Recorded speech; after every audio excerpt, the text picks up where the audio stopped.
My name is Matt Foster, and I'm about to tell you how my wife's free pass became the most expensive night of her life. But first, let me paint you a picture of our perfect little marriage. Picture this, a modest two-story colonial in Millfield, Massachusetts, complete with white picket fence and a lawn I actually gave a damn about. Inside, you'd find me, Matt Foster, 39 years old, project manager at Reardon Construction, former high school hockey star turned weekend beer league hero. I'm the guy who fixes the garbage disposal, remembers anniversaries, and still opens car doors for my wife like some kind of domesticated caveman. Then there's Vanessa. Vanessa Foster, née Richardson, 36 years old, marketing executive at Brightway Communications.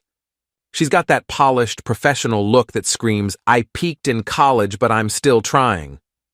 Blonde highlights that cost more than my monthly beer budget, yoga pants that have never seen a yoga studio, and a smile that could sell ice to Eskimos, which coincidentally is pretty much her job. Our son Tyler, 15, is the best thing that ever happened to either of us, though lately he's been giving Vanessa the kind of looks usually reserved for expired milk. Smart kid. For 12 years, we were the couple other couples envied. We had barbecues, went to Tyler's hockey games together, took family vacations to the Cape. I worked my ass off to provide, she climbed the corporate ladder, and we both pretended that the growing distance between us was just the natural evolution of marriage. But here's the thing about perfect marriages. They're like perfect storms.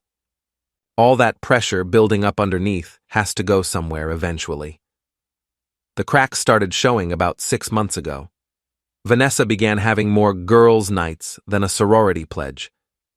She'd come home smelling like expensive cologne that definitely wasn't mine, with stories about Chloe's latest drama or Mel's dating disasters that sounded rehearsed.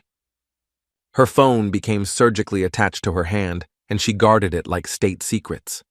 "I'm just going through a phase," she'd say when I asked about her sudden need for space and personal growth. "Every woman needs to rediscover herself at some point." I nodded along like the supportive husband I was raised to be, even when her idea of self-discovery involved coming home at 2 a.m. with her lipstick smeared and her story changing every time she told it. The breaking point came on a Tuesday night in October. I was in the kitchen fixing a sandwich when I heard Vanessa on the phone upstairs, her voice carrying through the thin walls of our supposedly perfect home. "Oh my God, Chloe, you should have seen his abs. Rico's been working out like crazy since we broke up." Giggles. I know, I'm married, but a girl can look, right?" Rico.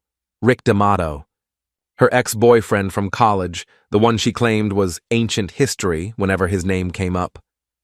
The same Rico who owned that flashy gym downtown, drove a Camaro like he was still 22, and had the kind of tan that screamed, "I spend more on skincare than most people spend on groceries."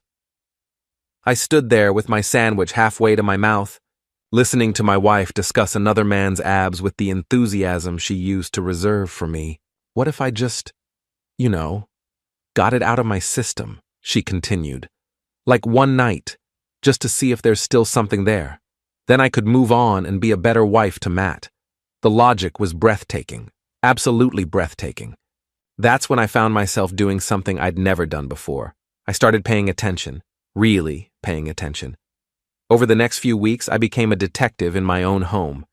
I noticed how Vanessa's phone buzzed constantly during dinner, how she'd disappear into the bathroom to text, how she'd suddenly developed an interest in working out at Rico's gym. She bought new lingerie, not for me, apparently, since I hadn't seen any of it. She started doing her hair differently, wearing perfume to the grocery store and humming songs I didn't recognize.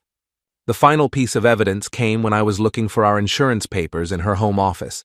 Tucked inside her planner, written in her neat handwriting, was a list titled Free Pass Fantasy. Number 1, Rick D. Just once, then I can settle down for real. The other 4 names were crossed out. Rico was circled, twice. I stared at that list for a long time, feeling something cold and sharp settle in my chest. Not heartbreak. That would come later. This was something else entirely. This was clarity. I took a photo of the list with my phone, put everything back exactly where I found it, and went downstairs to wait. Vanessa came home an hour later, practically glowing with whatever decision she'd made. She found me in the living room, watching the news and drinking a beer like it was any other Tuesday night. "Matt, honey, we need to talk." I muted the TV and turned to face her, my expression carefully neutral. "Sure, babe. What's on your mind?" She perched on the edge of the coffee table, her hands clasped in her lap like she was about to deliver a presentation. Which, in a way, she was. "I've been thinking about us, about our marriage, and I think we need to be more open with each other." "Open how?" "Well, you know how some couples have, like, a free pass? Where they can be with one person from their past just to get closure." I took a slow sip of my beer. Can't say I'm familiar with the concept. "It's actually very healthy," she said, her voice gaining confidence. "It eliminates the what-if factor that can poison a relationship. Like, what if I never got proper closure with Rico? That uncertainty could eat away at our marriage for years." "Rico," I repeated. "Right. And the thing is, I ran into him at the gym, and there's still this energy between us.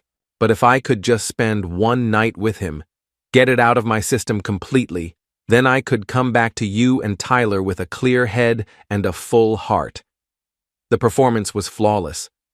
She'd clearly been practicing this speech for weeks, complete with buzzwords she'd probably gotten from some self-help article about conscious uncoupling or ethical non-monogamy. I finished my beer and set the bottle down carefully. One night. Just one night. And then never again. I promise. "And you think this will make you a better wife?" "I know it will." I nodded slowly, as if I was actually considering this insane proposal. "When were you thinking?" Her eyes lit up. "This weekend? Rico has this really nice apartment above the gym, and you've already talked to him about this." A slight flush. "Just hypothetically." "Of course." I stood up, stretched, and gave her my most understanding smile. "You know what, Vanessa? I think you're absolutely right." "Really?" "Really. In fact, I'll help you pack." The look of relief on her face was almost comical. She threw her arms around me, pressing her face against my chest. "Oh, Matt, thank you for being so understanding. This is exactly why I love you. You always put my happiness first." "That's what husbands are for," I said, patting her back gently. "Why don't you go get your things together? I'll drive you over to Rico's place myself." She pulled back, searching my face. "You don't have to do that. I insist. After all, if my wife is going to have her one perfect night, I want to make sure she gets there safely." 20 minutes later, I was loading Vanessa's overnight bag into our Honda Civic while she touched up her makeup in the passenger seat. She'd changed into a black dress I'd never seen before, the kind that cost more than my work boots and left very little to the imagination. "You look beautiful," I told her as we pulled out of our driveway. "Thank you, baby." "And Matt?" "Tomorrow, when I come home, everything will be different. Better. I promise. I'm counting on it." Rico's gym was in a converted warehouse downtown, all glass and chrome and motivational posters. His apartment was on the second floor, accessible through a side entrance that screamed bachelor pad. I could see him waiting in the window, probably watching for our car like some kind of predator. I pulled up to the curb and put the car in park. "Here we are." Vanessa leaned over and kissed my cheek. "I love you, Matt Foster." "I love you too, Vanessa. Have fun getting your closure." She grabbed her bag and practically skipped to the door, where Rico appeared in a tight black t-shirt and jeans that probably cost more than my mortgage payment. He was exactly what you'd expect. All flash and no substance, the kind of guy who still wore his high school class ring and called everyone bro. I watched them embrace, watched him run his hands down her back in a way that should have made my blood boil. Instead, I felt nothing but cold satisfaction. As they disappeared into the building, I pulled out my phone and called my best friend, Dave. Matt? What's up, man? I just dropped my wife off at her ex-boyfriend's apartment for the night. What? She asked for a free pass. One night to get him out of her system forever. Dude, are you having a breakdown? I laughed, surprising myself. Actually, Dave, I've never been clearer about anything in my life. Want to help me change some locks? Dave arrived at my house 40 minutes later with a toolbox, a six-pack of beer, and the kind of grin usually reserved for Christmas morning. So let me get this straight, he said, setting his tools down in my foyer. Vanessa actually asked you for permission to sleep with her ex-boyfriend. Not just asked. Convinced me it would be good for our marriage. And you said yes. I said yes. I twisted the cap off a beer and handed it to him. I even drove her there myself. Dave shook his head in amazement. Matt, buddy, you're either the most understanding husband in Massachusetts, or you've completely lost your mind. Maybe both. We started with the front door, replacing the deadbolt with a shiny new one that came with exactly 2 keys, both of which would be staying with me. As we worked, I filled Dave in on the details, the mysterious phone calls, the new lingerie, the free pass fantasy list I'd found in Vanessa's planner. She actually wrote it down? Dave asked, nearly dropping his screwdriver. In her neat little handwriting. Rico was number 1, circled twice. Jesus, what were the other names? Her college professor, some guy from her yoga class, her boss, and this was my favorite, the UPS driver. Dave burst out laughing. The UPS driver? Apparently Steve has really nice forearms. Unbelievable. He finished installing the new lock and tested it twice. So what's the plan here, Matt? You can't just lock her out forever. Watch me. But Dave was right. I needed a real plan. Changing the locks was just the opening move. What I had in mind was something much more comprehensive, something that would ensure Vanessa got exactly what she'd asked for. Complete closure. While Dave worked on the back door, I went upstairs to Vanessa's home office. Her laptop was still open, password saved and logged into everything.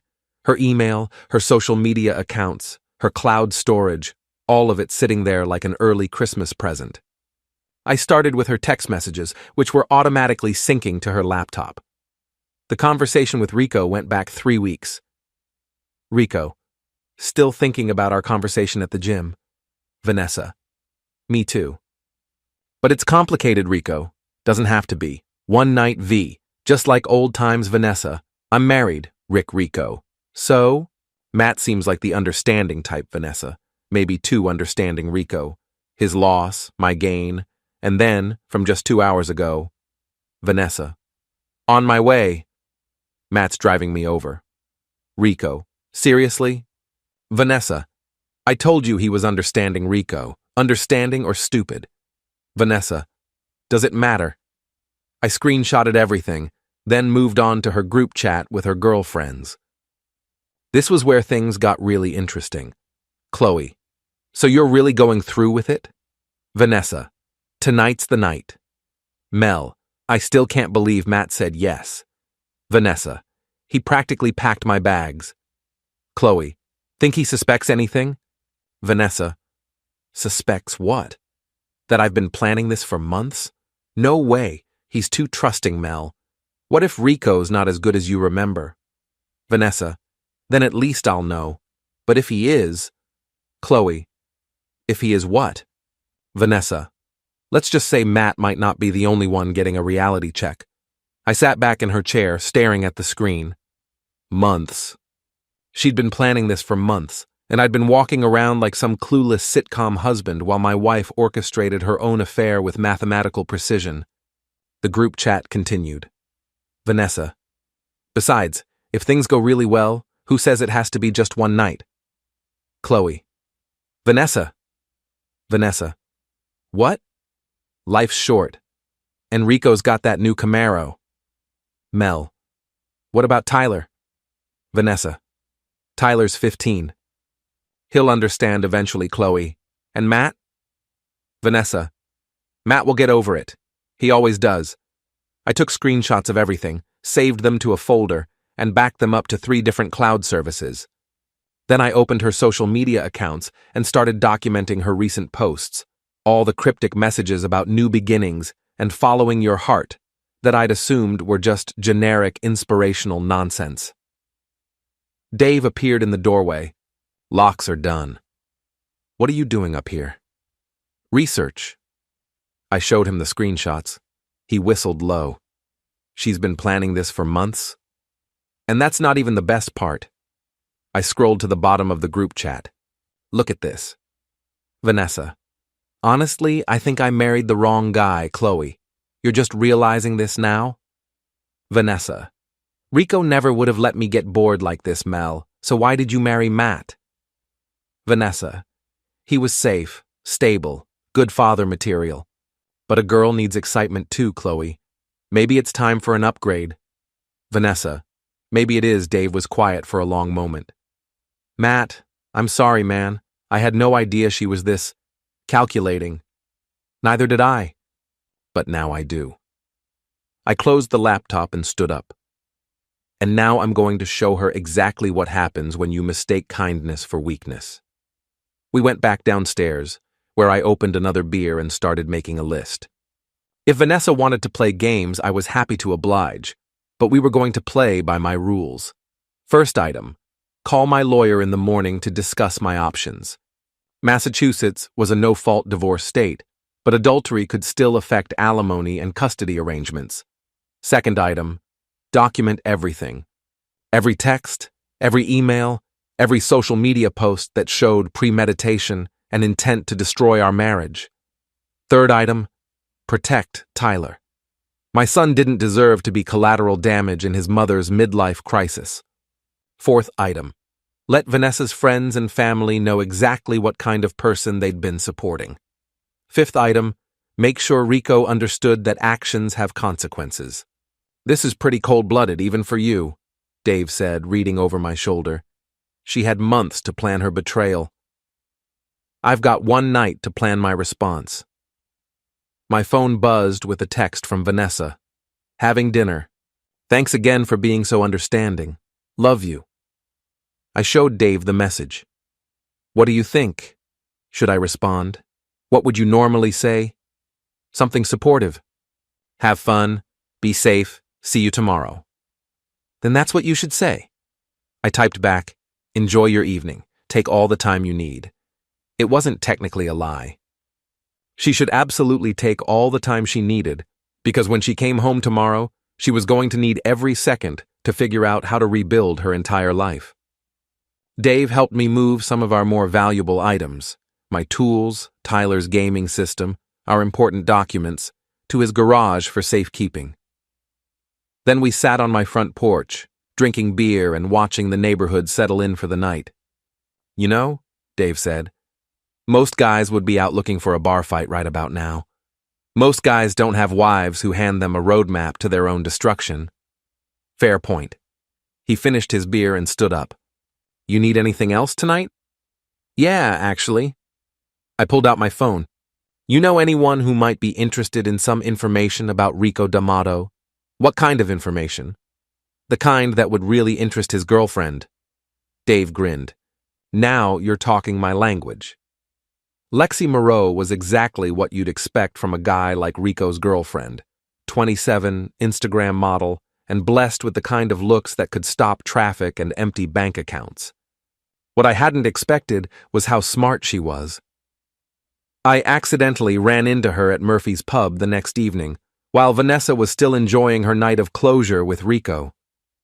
Lexi was sitting at the bar, nursing a Cosmopolitan, and scrolling through her phone with the kind of focused intensity that suggested she was already suspicious about something. Excuse me, I said, sliding onto the bar stool next to her. Aren't you Lexi? Rico D'Amato's girlfriend? She looked up, and I could see her doing the mental calculation. Middle-aged guy in a flannel shirt, wedding ring, probably harmless. Do I know you? Matt Foster. My wife works out at Rico's gym sometimes. Oh. She relaxed slightly. Yeah, I'm Lexi. Nice to meet you. I ordered a beer and made small talk for a few minutes, establishing my cover story.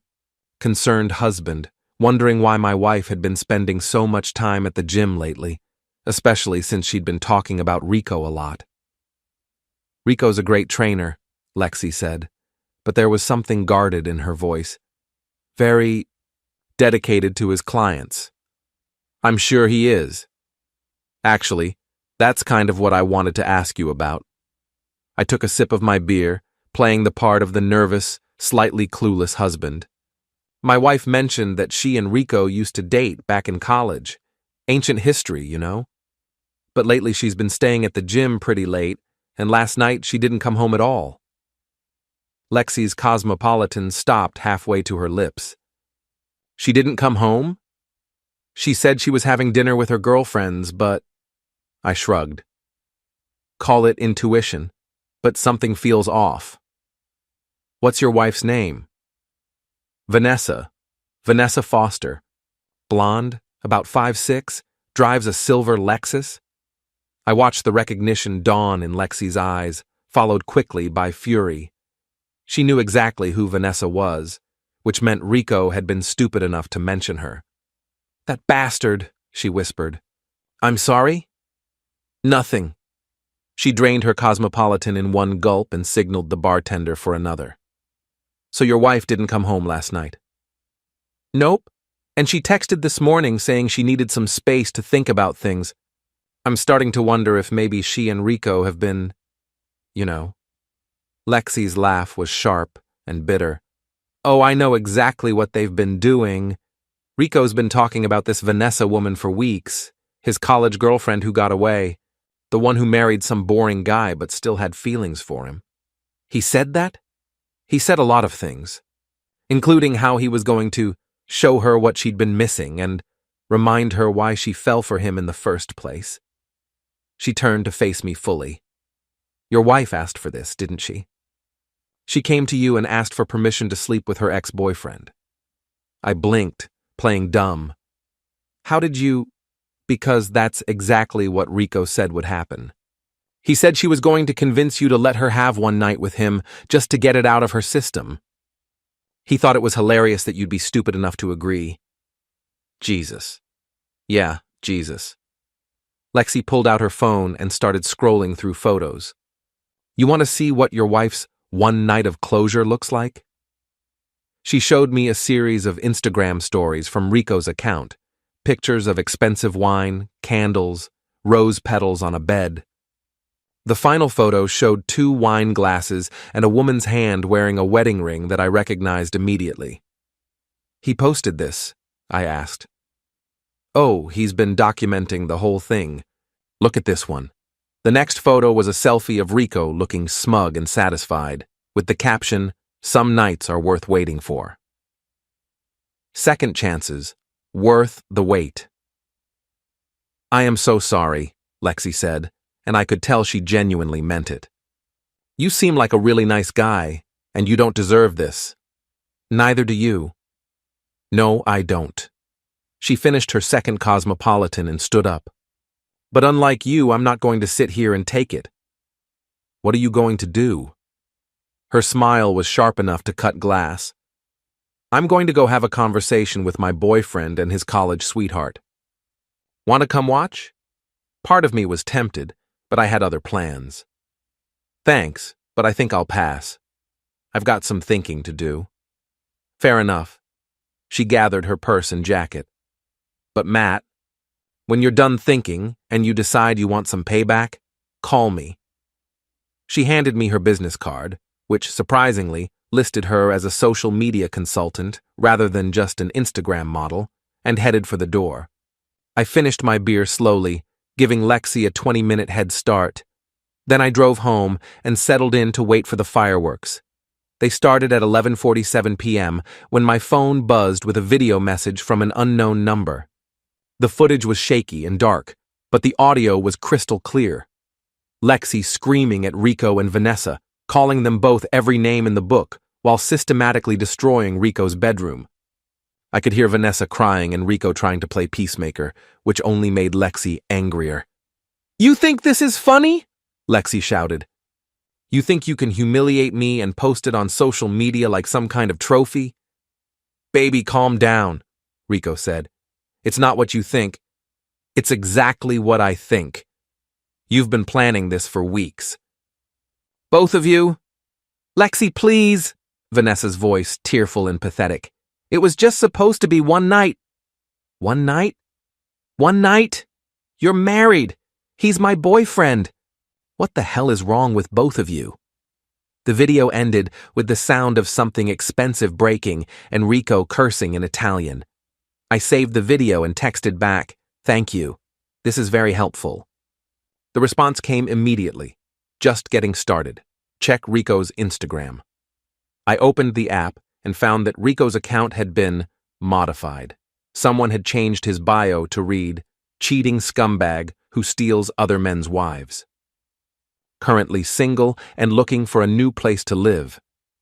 All of his recent posts had been edited with new captions that told the real story of his affair with Vanessa, complete with screenshots of their text conversations.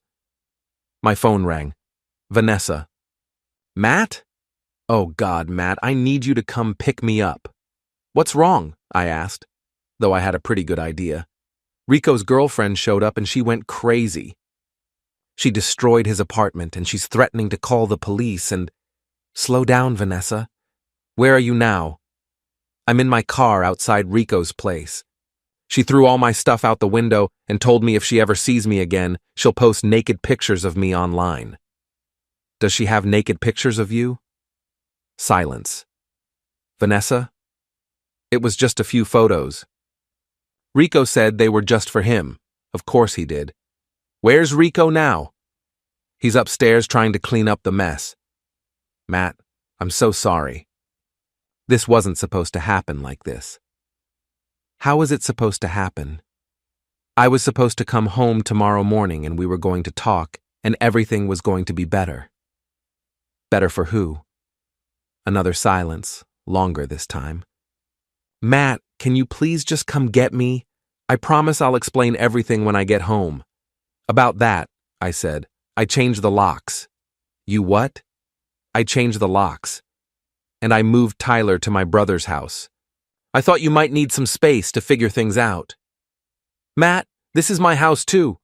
Actually, it's my house. I bought it before we got married, remember? Your name's not on the deed." I could hear her starting to panic. "Where am I supposed to go?" "I don't know, Vanessa. Maybe you should have thought about that before you decided to blow up our marriage for one night with Rico." "I didn't blow up our marriage. I asked for your permission." "You asked for permission to cheat on me. There's a difference. It wasn't cheating if you said yes." "Is that what you're going with?" "Because I've got screenshots of your text messages that tell a very different story." Dead silence. "Yeah, that's right. I found your group chat with Chloe and Mel, the one where you talk about how you've been planning this for months. The one where you call me too trusting and discuss upgrading to a better husband." "Matt?" "The one where you say I'll get over it because I always do. It wasn't like that."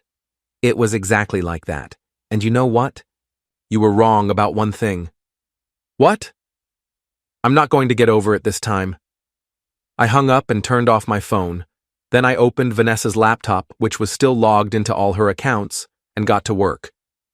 By morning, Vanessa's carefully constructed social media presence had become a cautionary tale about the dangers of infidelity in the digital age.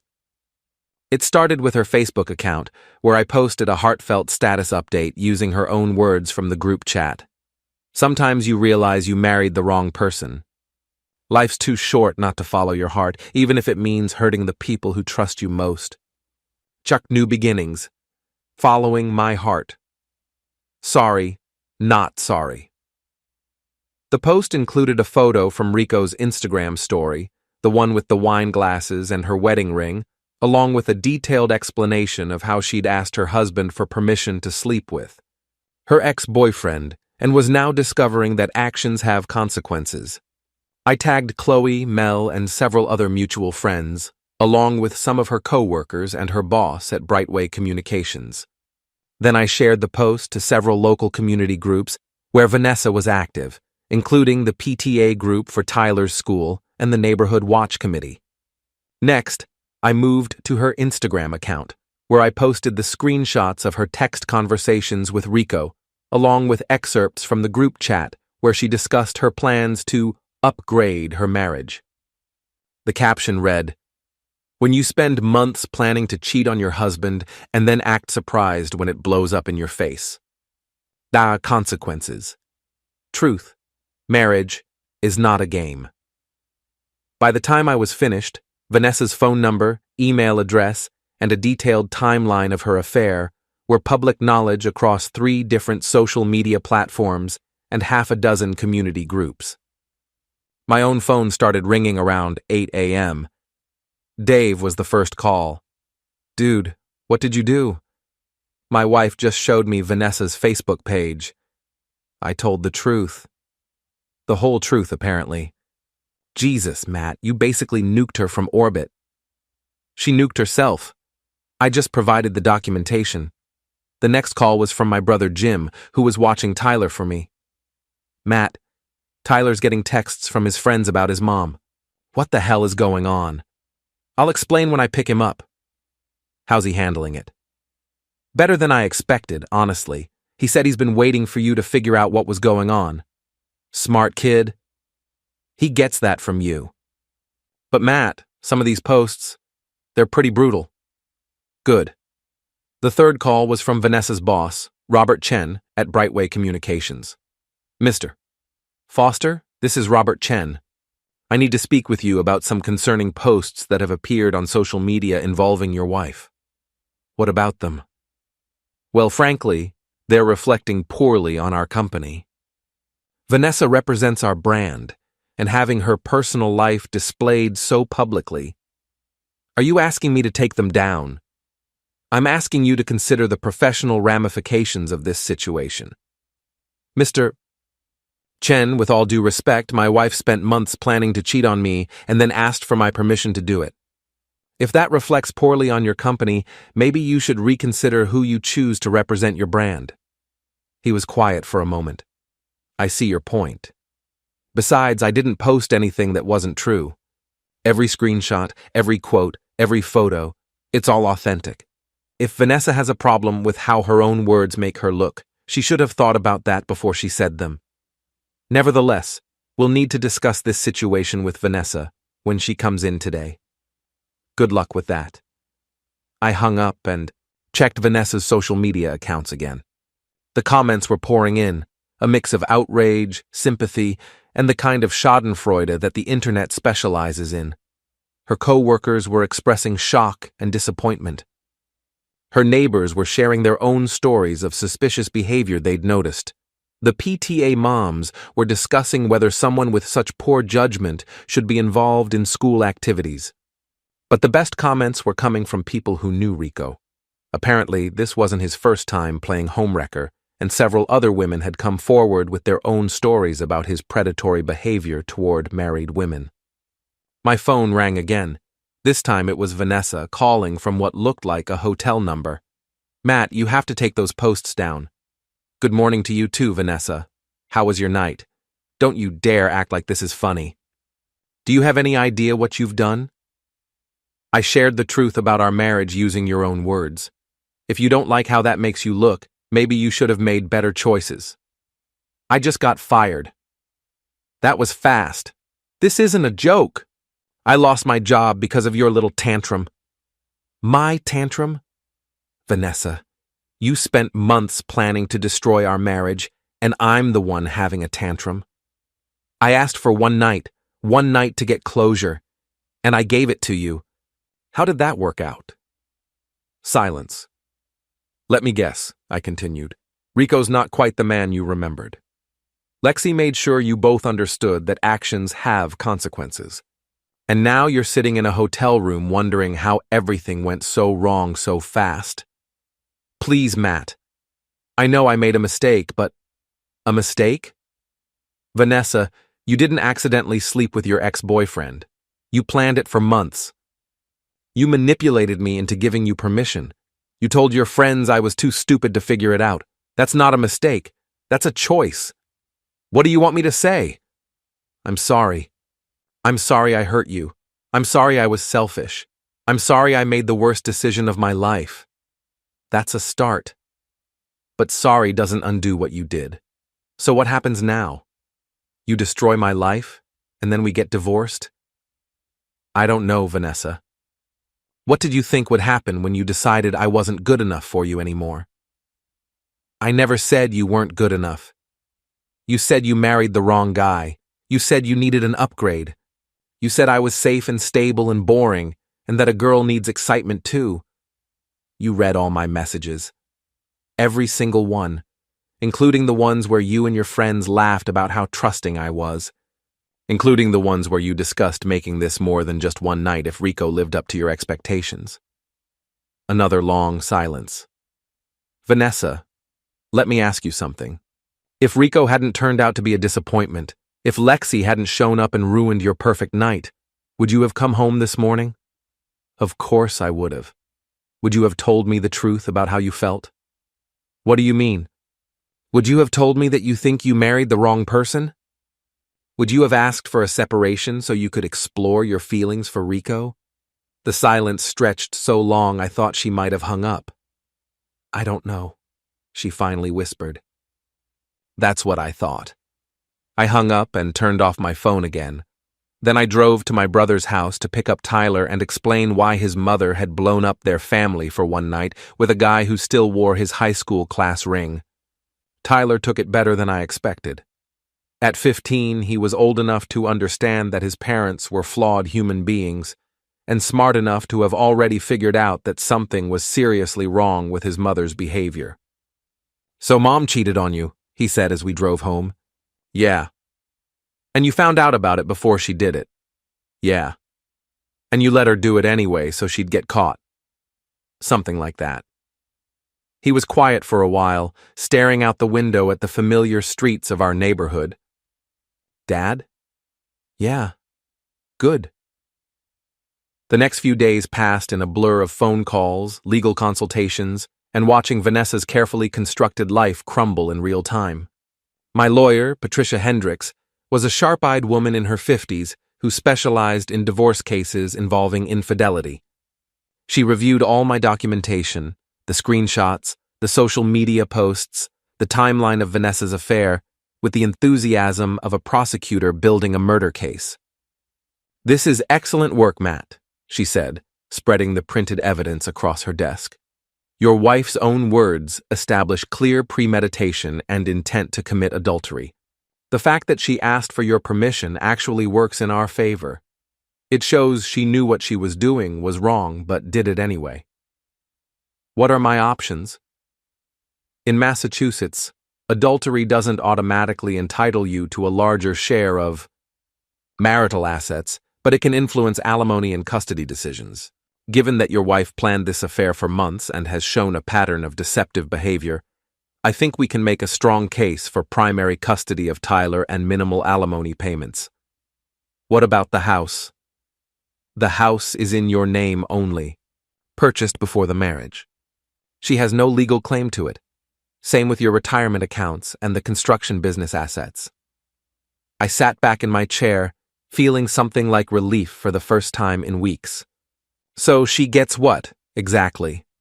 Her personal belongings, half of any joint accounts, and whatever she can earn on her own, which, given her recent employment situation, might not be much. The employment situation was getting worse by the day. Word of Vanessa's very public affair had spread through the local business community like wildfire, and apparently no one was eager to hire someone whose idea of professional judgment involved posting detailed accounts of her extramarital activities on social media. Rico wasn't faring much better. Lexi had done a thorough job of exposing his history of pursuing married clients, and several women had come forward with stories of inappropriate behavior. The gym was hemorrhaging members, and I'd heard through Dave that Rico was behind on his rent and facing possible eviction. But the real entertainment came from watching Vanessa's social circle implode. Chloe's husband had seen the screenshots of the group chat where his wife encouraged Vanessa's affair and provided detailed advice on how to deceive me. He'd filed for separation and was demanding access to all of Chloe's communications to see if she'd been planning her own extramarital adventures. Mel had been fired from her job at the bank after her boss discovered she'd been using company computers to help Vanessa research divorce lawyers and private investigators. Apparently, they'd been planning to have me followed to see if they could find evidence of me cheating, which would have given Vanessa leverage in divorce proceedings. The whole conspiracy was unraveling beautifully, and I hadn't had to do anything beyond telling the truth and letting natural consequences play out. Tyler was handling everything with the kind of mature pragmatism that made me proud and heartbroken at the same time. He'd chosen to stay with me rather than visit his mother, and when she called to try to explain her actions, he'd listened politely and then asked if she was planning to get back together with Rico. She said no, he told me after one of these conversations. She said Rico turned out to be a disappointment, and she realized she'd made a terrible mistake. How do you feel about that? I feel like she's only sorry because it didn't work out the way she wanted. If Rico had been everything she hoped for, I don't think she'd be calling to apologize. Smart kid. Too smart maybe, but that was better than being naive. The final confrontation came on a Thursday evening, exactly 2 weeks after Vanessa's night of closure with Rico. I was in the garage working on my truck when she pulled into the driveway in a rental car. Her Lexus had apparently been repossessed when she couldn't make the payments. She looked terrible. Her hair was unwashed, her clothes were wrinkled, and she had the hollow-eyed look of someone who hadn't been sleeping well. She'd lost weight, but not in a healthy way. She looked like a person who'd been surviving on gas station coffee and regret. "Matt, we need to talk." I didn't look up from the engine. Talk about what? About us. About our marriage. About fixing this. There's nothing to fix, Vanessa. You made your choice. I made a mistake. A terrible, stupid mistake. But it's not too late to... To what? Pretend it never happened? Go back to the way things were? Yes. We can go to counseling. We can work through this. I finally looked at her, really looked at her, and felt nothing but pity. Vanessa, do you remember what you told Chloe and Mel about me getting over things? She flinched. That was different. I was angry and... You said I always get over it. You said I was too trusting, too understanding, too willing to put your happiness ahead of my own. I was wrong. No, you were right. I did always get over it. Every time you came home late without calling. Every time you lied about where you'd been or who you'd been with. Every time you made me feel like I was being paranoid or controlling for asking basic questions about my own wife's behavior. I closed the hood of the truck and wiped my hands on a rag. But here's the thing you never understood, Vanessa. There's a difference between being understanding and being a doormat. There's a difference between forgiveness and enabling.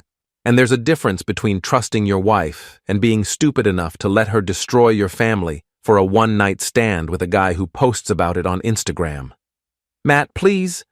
You want to know the worst part? It wasn't the cheating. It was the planning. It was the months of lies and manipulation. It was you sitting at our dinner table, helping Tyler with his homework, pretending to be a loving wife and mother while you plotted to blow up everything we'd built together.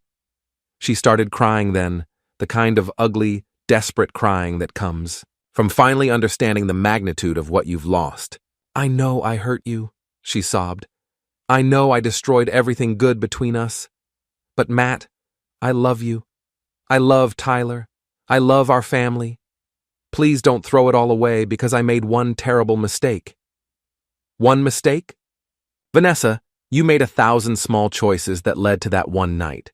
You chose to reconnect with Rico. You chose to lie to me about where you were going and who you were seeing.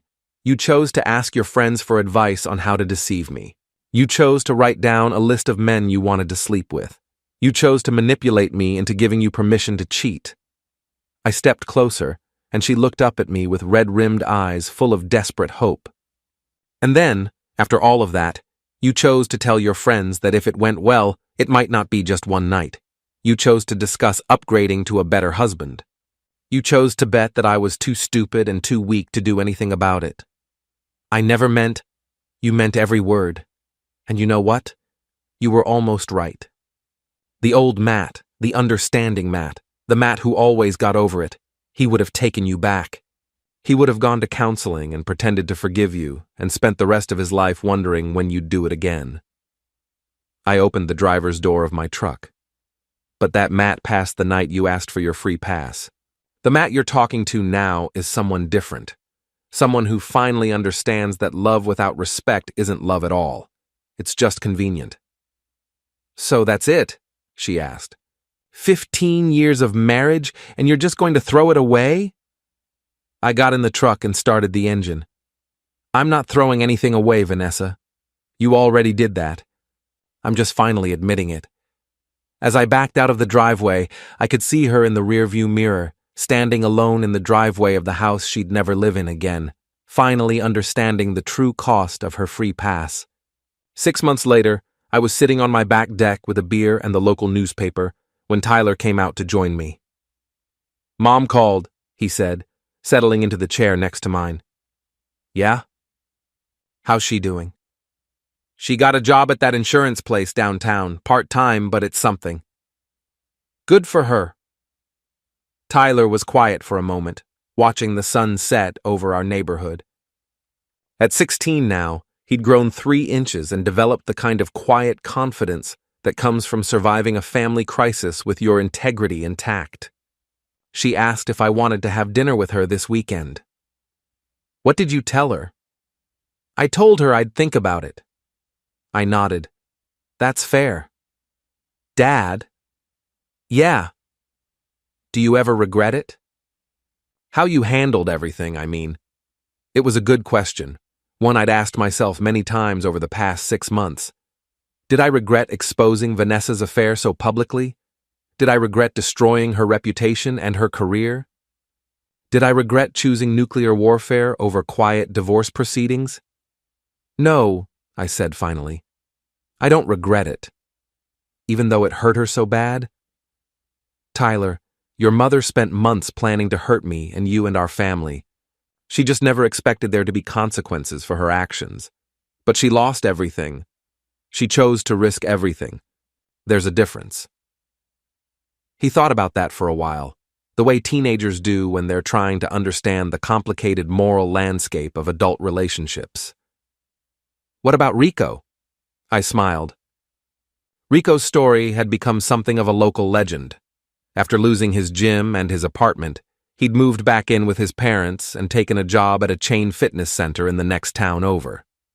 Lexi had made sure that his reputation followed him wherever he went, posting detailed accounts of his affair with Vanessa on every review site and social media platform she could find. The last I'd heard, he was dating a divorced woman in her 50s who owned a nail salon and didn't take any of his nonsense. Rico learned that other people's marriages aren't playground equipment, I said. And Chloe and Mel? Chloe's getting divorced. Mel's working at a coffee shop and living with her sister. They learned that helping someone destroy their marriage can destroy your own life too. Tyler nodded slowly.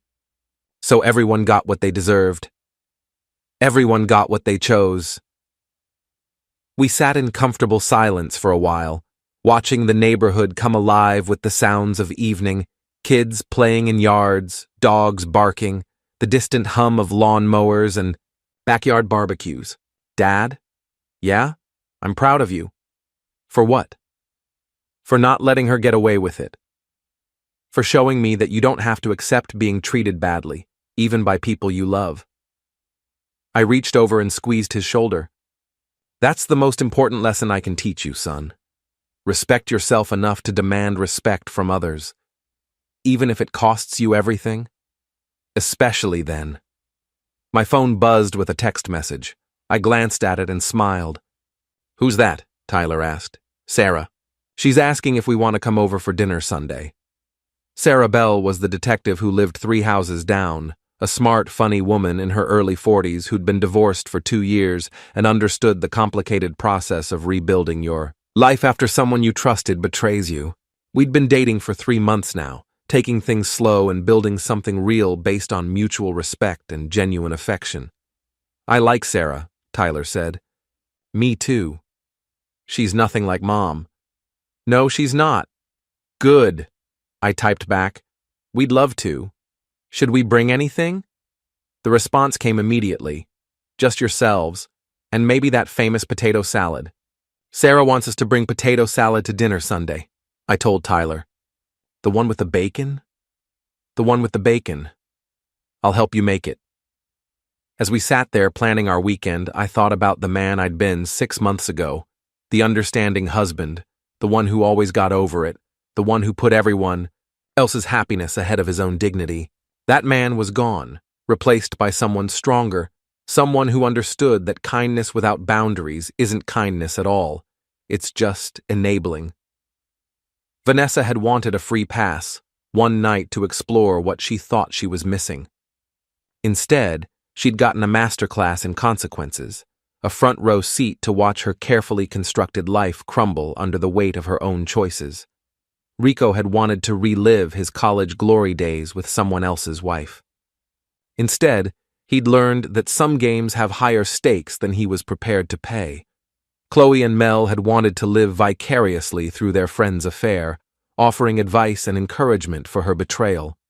Instead, they'd discovered that being an accessory to someone else's destruction can destroy your own life just as thoroughly. And me? I'd wanted a wife who respected me enough to be honest about her feelings, even if those feelings were difficult to hear. Instead, I'd gotten something better. I'd gotten my self-respect back. The sun was setting now, painting the sky in shades of orange and pink that reminded me of new beginnings. Tyler was texting with friends, making plans for the weekend. My phone buzzed with another message from Sarah, this one just a simple heart emoji that made me smile. 6 months ago, I'd been a man whose wife thought he was too weak and too stupid to stand up for himself. Tonight, I was a man who'd proven that underestimating someone's capacity for consequences can be the most expensive mistake you ever make. Vanessa had asked for one night, just one night to get her ex-boyfriend out of her system. I'd given her exactly what she'd asked for, along with a lifetime to think about whether it had been worth it. As I finished my beer and headed inside to help Tyler with his homework, I couldn't help but smile at the beautiful irony of it all. My wife's free pass had turned out to be the most expensive night of her life, but for me, it had been absolutely priceless. It had cost me a marriage, but it had bought me something far more valuable: the knowledge that I was worth more than I'd been settling for, and the strength to demand it. And that, I thought as I turned off the porch light and locked the door behind me, was a bargain at any price. Price, price, price, price, price, price, price, price,